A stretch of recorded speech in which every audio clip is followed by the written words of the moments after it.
Diyos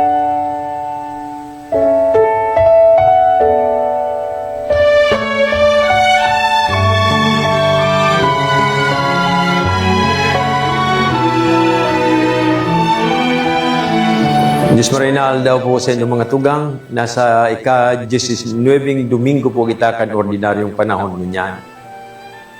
Mga tugang, naka-experience na po kamo na madakop sa taho nin kadagatan, nin bagyo, kunin subas ko, por lo menos. Itong garuman sana po yan bagyo, narumduman ko kan nasa masbate ako. Iga po ning nagkapirang beses na araw kayo niyan sa kuyang inagihan. Sarong bes, kan pasiring ako hadi sa Tikaw Island, sa Banwakan San Fernando, pasiring sa San Pascual, duman naman sa kuyan, Isla kan Tikaw, kan Isla kan Burias. Mawalong oras kami nagpataw-pataw sa dagat, nagbibiyahe sa pagpuon, pero igwan yung punto na, di ko aram ko naghihiro kami udae, pagkusugon sa paros, bako man talagang makatakoton, kundi igo akong nahihiling tabanggi na ito, igo akong nahihiling na garong nagsulo sa baybayon, taharan man sana kami sa baybayon, pero pirang bisis, pirang aros, aloy na kami napaparandar, pero di man nagbabago sa posisyon mi, duman sa nagkalayo sa gilid. Ito pala nasa subas ko kami. O itong si ikaduwang besman, itong pasiring manggirare ako sa Burias, sa San Pascual, na daw ko talagang subas ko. Pero alas 3 ng hapon garito, puro sa naputi sa palibot mi. Dahil ko yan ng maliputon pati ta suminabay su hangin. Duman ako nagtindog sa likod kan makina kan sakayan. Tayaw duman siyempre su init kan makina. Duman ako nagpaimbong. So mga pag-iriba ko, durumugo na. Pero ako komportable, yaon ako duman sa likod kan makina. Maimbong ito, mainit. Pero so, pagdalagan mi day mi aram kun sa dulo ako duman sa kuyan sa ang makinista dahil dahil man siya naghihiling sa inuta, naghihiling siya sa gilid. Tapig babantay niya natin tibad kung makagilid kaming maray, mabahura kami o kung sa magapo, kung ano maman. Kaya aram niya sa direksyon kan sakayan, pero nagbinantayan niya suyaon nigli sa gilid. As in, hirak ng Diyos, dahil ning ano man na maraot na nangyari sa samo. Mga oras kayo ni mga tugang, siyempre, nakakagirumdum kita kan tabang kan mahal na Diyos. Iyo ini ang istorya kan ay ebanghelyo niya to niya na Domingo. Kasugpon po ini kay itong sa istorya kan pagpakaon ni Jesus kan 5,000 lalaki, dahil kabilang ang mga babae silaki, sabi ni San Mateo. Pero kan mahiling kan mga tao na iyo ini subinibo ni Jesus, gusto na ninda siyang gibo na hade o leader ninda.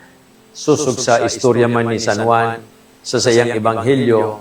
Pero sabi ni Jesus, bako ini ang panahon, asin bako ini ang klase kan pagiging leader ko. Kaya pinahali niya sa mga tao, pati sa mga disipulos niya pinaharali niya man, pinabalyo na duman sa ibong kan dagat kan, kaya itong lawa kan Galilea.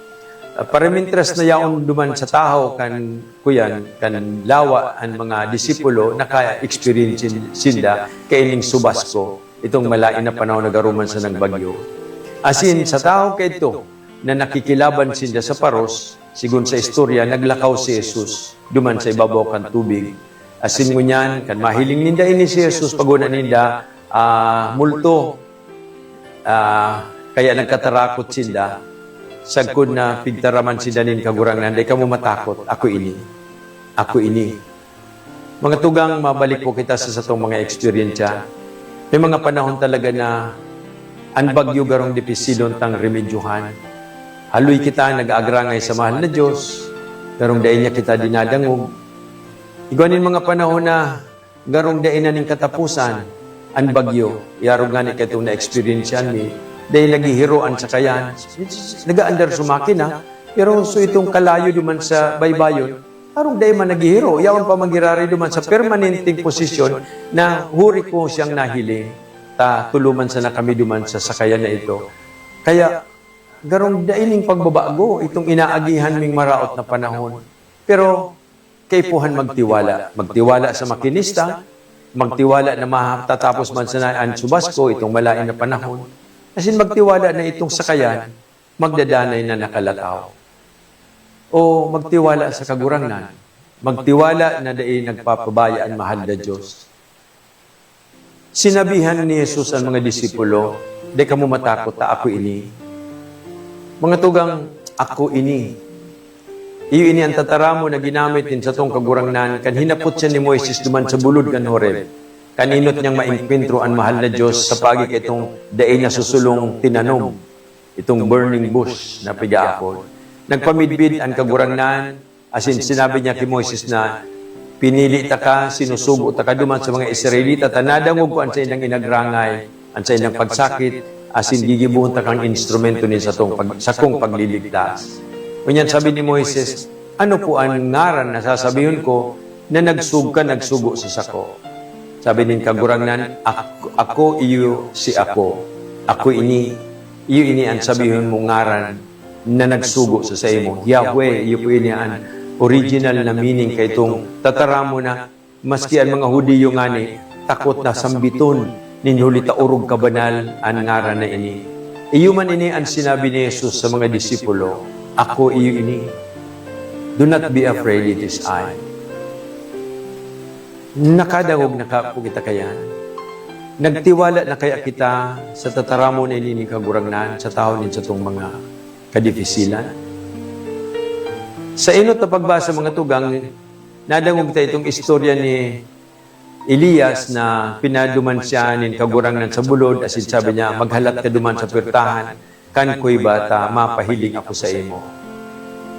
Sa sitwasyon na ito mga tugang, si Elias nagdudulag, ninulita, wanted siyang dead or alive, kaining reynang si Jezebel, dahil ipinagadan niya itong mga propetang, faking propeta, kan ni Baal o kan Diyos-Diyosan, na pinagsambahan kan mga Israelita. Sa sarong garong pag-contest, na nagpahiling ning ngalasan si Elias dahil ta itong atang niya na dai man nagpagkot ti kalayo kundi pero inako kan kagurangnan sinulo gabos inawara na dai nangyari duman sa mga propeta ni Baal kaya bilang pagpatutuo na mga peke ining propeta ang mga propetang ini garong pinagadan ito ni Elias sila pero huli kay itong ginibong ito pig-wanted na siya ni Jezebel asin gusto naman siyang ipagadan. Kaya nagdulag na si Elias. Iyo ini ang sitwasyon po niya sa si Elias po niyan. Nasa kadikluman siyang makuri, ang buhay niya, dikit na lang, matatapos na, kundi siya magdulag. Asin garong disganado na siya, habo na niya. Sabi niya nga sa kagurangnan, sa sarong ko yan, versikulo, antes kaning istoryang nadangog niya to, sa inot na babasahon mo niyan, kagurangnan ako na sana ang natatadang propeta kan Israel. Binayaan ka na kan banwaan. Asin ako iyo na sana ang natatada. Day na ning saysayan sa kong buhay. Kaya nga ni nagdudulag na siya duman sa reyna. Gusto man siyang ipagadan. Pero sabi din kagurangnan dahi, aantabayan ta ka. Asin ipapahiling ko sa imon sa kong kamurawayan. Asin nagalat si Elias duman. Sabi sa istorya, duman sa bulod na ito, may uminaging makusugo na paros na pati mga gapo nagkatarakdag, nagkahurulog, pero di duman ang kagurangnan. Naglinom na makusog, alaga di duman ang kagurangnan. Duminatong ang kalayo na nahilig ni Elias, alaga di duman ang kagurangnan. Pakatapos igwaning sarong matuninong na tingog, haharos huring huding sana, asin kan madangog ini ni Elias, duminuko siya, asin nagsamba, ninhuli taaram niyang ituunduman ang kagurangnan.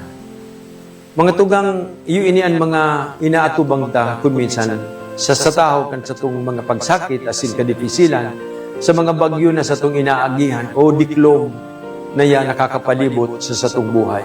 Igwa dyan mga kikilat, igwa ni mga makusugo na bagyo asin ang linog na nakakapatakot sa satuya. Napaguna ta, iyo ini ang simbag kan Diyos, nagarong mas lalong naglalalaan sa kong sitwasyon.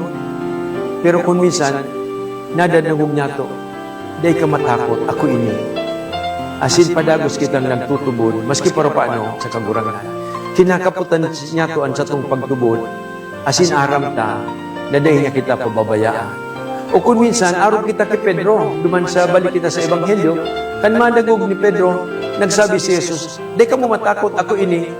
Sabi ni Pedro, kung ikaw man nagadyan kagurangnan, taramian na maglakaw ako, magluwas ako sa sakayan, maglakaw ako pasiring sa inyo. Sabi ni Jesus, sige, pare na. As in, totoo, naglakaw si Pedro. Alagad, kan mamatian niya itong kusugan paros. Siguro kan mahiling niya na siya mananggad, naglalakaw na sa tubig. Nagpo na siyang maglubog, malunod. As in, yun eh, kung nag-agrangay siya, kagurang na, ligtasan ako, malulunod na ako. Tulos-tulos man inunat ni Jesus ang sayang kamot, as in sabi, natata nagduwa-duwa ka, taong maluya ang pagtubod. Mga tugang natata naglubog si Pedro, dahil dahil siya nakalakaw sa tubig. Dahil po, nakalakaw siya sa tubig. Nagrarani na siya sa kagurangnan. Kaya lang, kan mahiling niya na itong sitwasyon, na daing siya kamakatubod, na naglalakaw siya, o kaigwan ng orgulyo sa buot niya, na iyo mananggad pala, kaya ko mananggad maglakaw sa tubig. As in, huli kaya ni siguro, nagsaligoy siya sa mga kapwa niya disipulo sa sakayan, tanganing ipaghambog, oy, naglalakaw ako sa tubig. As in, nawara ang atensyon niya sa kagurangnan. Duman siya naglubog, mga tugang. Kung minsan, ang problema ko natatad, dahil niya to na mamatian ang tabang kan mahal na Diyos. O dahil niya to nahihiling ang sa iyang kamurawayan, ninhulit na nawawara ang focus ta sa iya. Sa tahon ng diklong, naghahanap kita ng mga solusyon, tanganing magkaigwan ng liwanag, o sa tahon ng kadipisilan, naghahanap kita ng solusyon na maremedyo kan sa itong mga problema. Asin kung minsan nadadaga kita, kan mga pigtatangro kan kinaban. Puwersa, kapangyarihan, kwarta, laman, droga, alkohol, asin kung ano pa man na paguna ta makaka-remedyo kan sa itong problema. Pero sa satuya, ang nag-ako kailing solusyon na ini.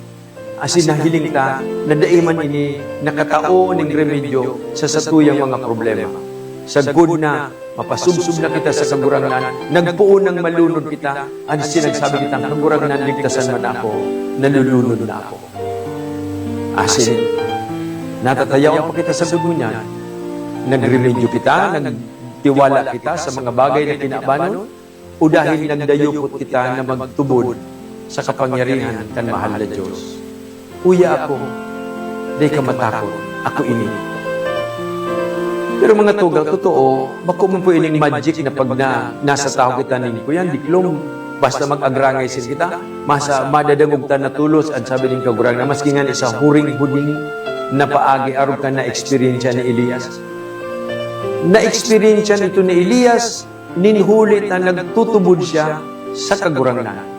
Nagduman siya sa bulod kan Carmel, na kung saan siya nag-aanap ng sanktuaryo.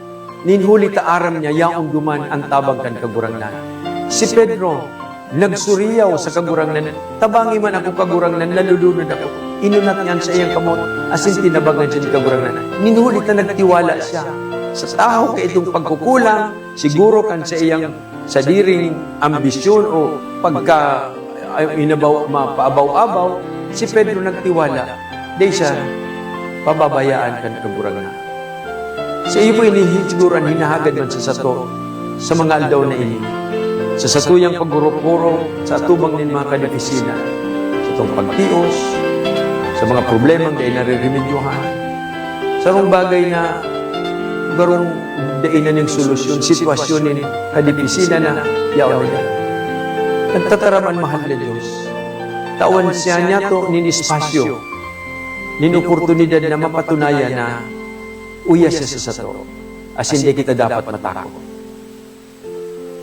Bendisyonan na nin mahal na Diyos ang satuyang mga aldaw, asin magbunga ang satong pagtiwala sa iyang karahayan. Amen.